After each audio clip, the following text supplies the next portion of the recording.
enforce the citywide curfew shutdown so we can arrest anybody who's walking around. Okay. My command wanted me to come talk to you guys and request that you guys secrete either inside the business or we're in your vehicle somewhere where it's not a violation. I don't think so we don't look like we're playing favorites. Gotcha. We can go into here. Today is the 2-year anniversary of the insurrection on January 6th, and when there is inevitable deflection to what happened on election certification day, I just want to remind people that yes, those who instigated riots during the protests of 2020 were sent to prison. Texas man just pled guilty to shooting at a Minneapolis police station during the Black Lives Matter protests. He said he's part of a far-right group that wants to start a civil war and was there to sow chaos. He's an outside agitator, like Umbrella Man, or this kid in Pittsburgh who kicked in the windshield of a cop car, or the police officer who got shot in the Oakland protests was shot by a Boogaloo boy, or how Virginia police said that white supremacists disguised as Black Lives Matter started all the riots there.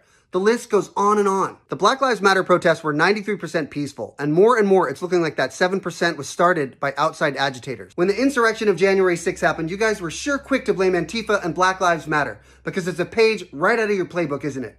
Like this guy. Comparing property damage, death, and destruction by outside agitators to what happened when insurrectionists stormed the Capitol misses the point that they did so in order to stop the peaceful transfer of power from a free and fair election.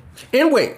Ray Epps. When people say Trump was mentioned a bunch of times in the J6 report and Epps wasn't, he hasn't even been arrested. Well, Donald J. Trump, Jeannie Thomas, and Kevin McCarthy haven't either. They're not in prison.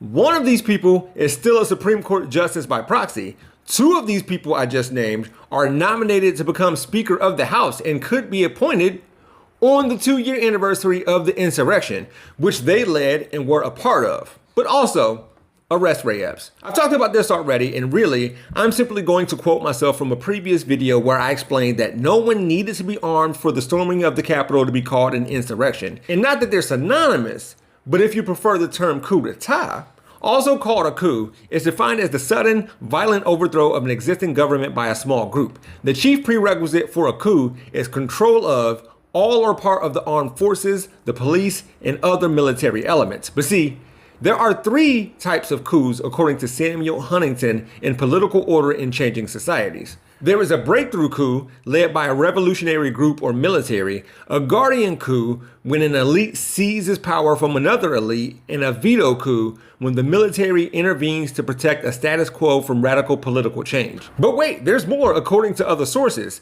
A military coup is a typical quick takeover that relies heavily on the element of surprise. After securing government buildings and imprisoning the deposed leader, the military declares itself in control. The self-coup denotes an incumbent government aided and abetted by the military, assuming extra constitutional powers. Another form of a self-coup is when a government, having been defeated in an election, refuses to step down. Napoleon Bonaparte's overthrow of the French government in 1799 was one such example. Veto coups block new elites from coming into power.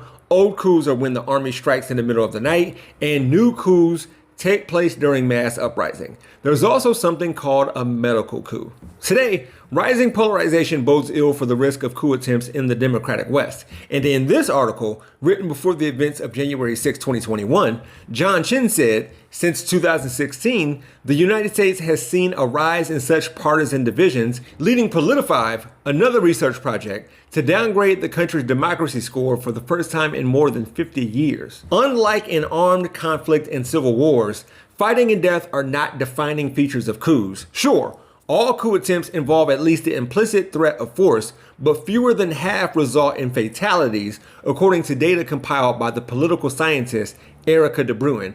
And it's been argued coups may be better thought of as complex coordination games rather than pitched battles among military factions. BLM protesters, the actual ones, would never do this. They wouldn't initiate a coup or an insurrection. For Rebel HQ, I'm Jeff Wiggins. My architect knows Japanese. For more from the Young Turks, stay right here. To see additional content from yours truly, click on the Jeff Wiggins hashtag. You can also find me on my YouTube channel, We Gonna Be Alright. Thanks for watching.